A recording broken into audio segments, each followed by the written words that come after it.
Muito bem, já estamos de volta com o seu Jornal Cidade Notícia e hoje nós estamos recebendo aqui a advogada Marcela França, que vai falar para nós sobre averbação de tempo rural para aposentadoria por tempo de contribuição.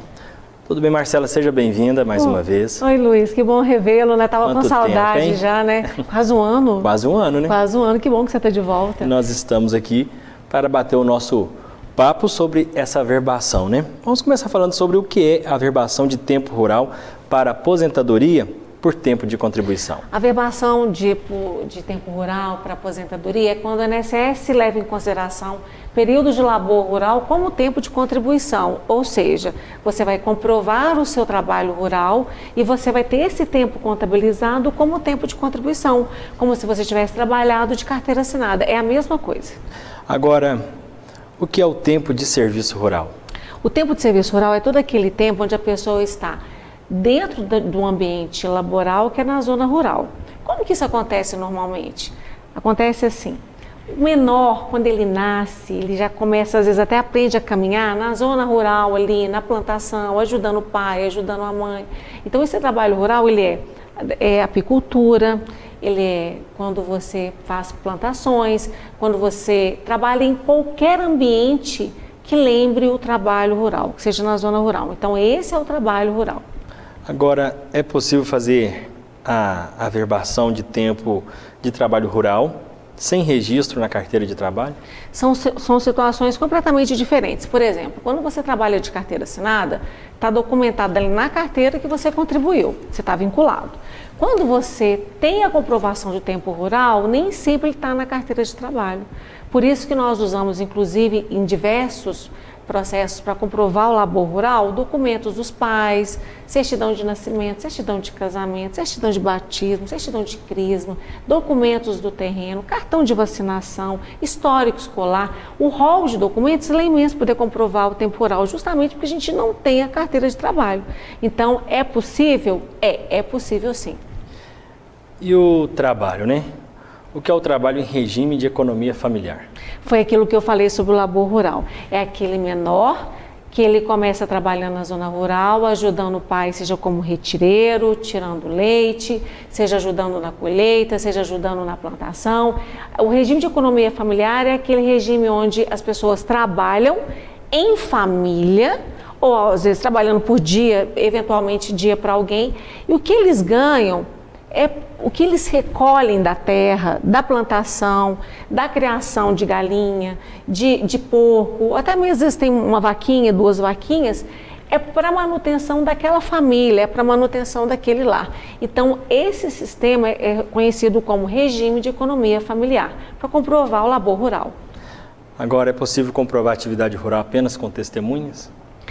Essa é uma questão um tanto quanto... Acho que a pergunta que eu mais escuto no escritório: doutor, eu tenho tempo rural, posso comprovar com testemunha? Leva, testemunha assina, declaração, assina reconhecimento em cartório? É justamente esse é o problema do tempo rural, porque as pessoas acham que é fácil, não é. Para você comprovar um tempo de labor rural, é necessário que você tenha pelo menos inícios de prova material, que são os documentos que eu falei anteriormente na pergunta que você fez. Então não é possível. Agora, no administrativo, quando você coloca testemunha, você tem a JA, que é a justificação administrativa.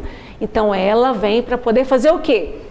Corroborar as provas materiais que a gente já tem, os documentos. Na justiça, eu já tive processo com documentações um tanto quanto assim delicadas, muito sensíveis, que eu tive excelentes testemunhas que fizeram com que o juiz visse claramente que o meu cliente realmente laborou na zona rural num determinado momento. Então, a testemunha é importante? É, muito. Só com ela é capaz de comprovar o tempo rural? Não, infelizmente não.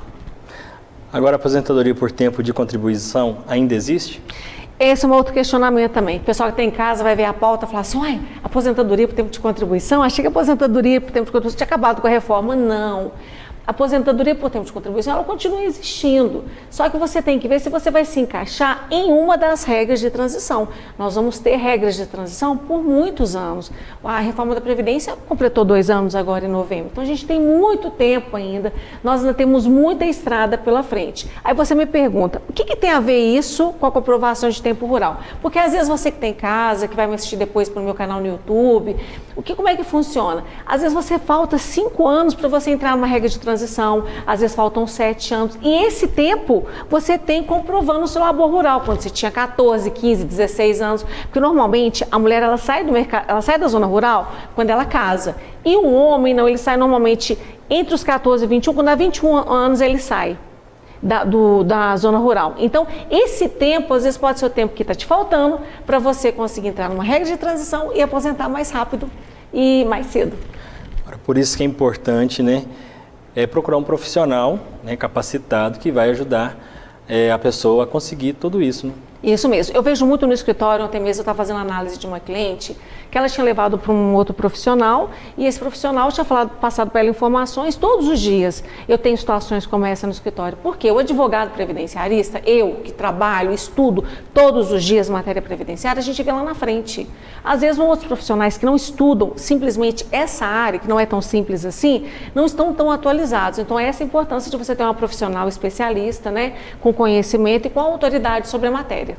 Só juntar a documentação e dar entrada, né? Procurar o profissional e buscar aí a aposentadoria. Qualquer benefício, Luiz, hoje, qualquer benefício previdenciário é necessário, eu venho falando isso nos últimos programas, nas últimas entrevistas, a importância da figura do advogado previdenciário para poder ajudar esse segurado a conseguir o melhor benefício.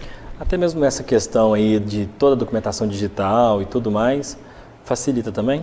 Então, Luiz, isso é uma outra questão que a gente estava até conversando antes, né? O INSS, aquela estrutura do INSS física, igual a gente tem aqui pertinho da gente, ela vai deixar de existir dentro de pouco tempo. 90% dos meus processos hoje são virtuais, não tem mais processo digital. Então, o INSS, ele dá abertura para você falar pelo 135, existem outras formas, mas o melhor ainda é o sistema digital. Eu, que sou advogada previdenciária, eu tenho um canal direto com o INSS. Eu entro com meus processos diretamente com o INSS, eu não tenho atravessador. Então, para mim, é muito melhor e muito mais rápido para os meus clientes esse tipo de trabalho. Ok, então tá aí Marcela França participando dessa edição. A gente volta agora quase no finalzinho já fechando o ano, né? Fechando o ano, a gente vai estar aqui para poder... Na semana do Réveillon a gente vai estar aqui falando. Na semana do Réveillon nós vamos estar aqui de volta. Obrigado, Marcela, pela participação. Obrigada a você, Luiz, todo o pessoal que está em casa e até daqui 2 semanas. 2 semanas.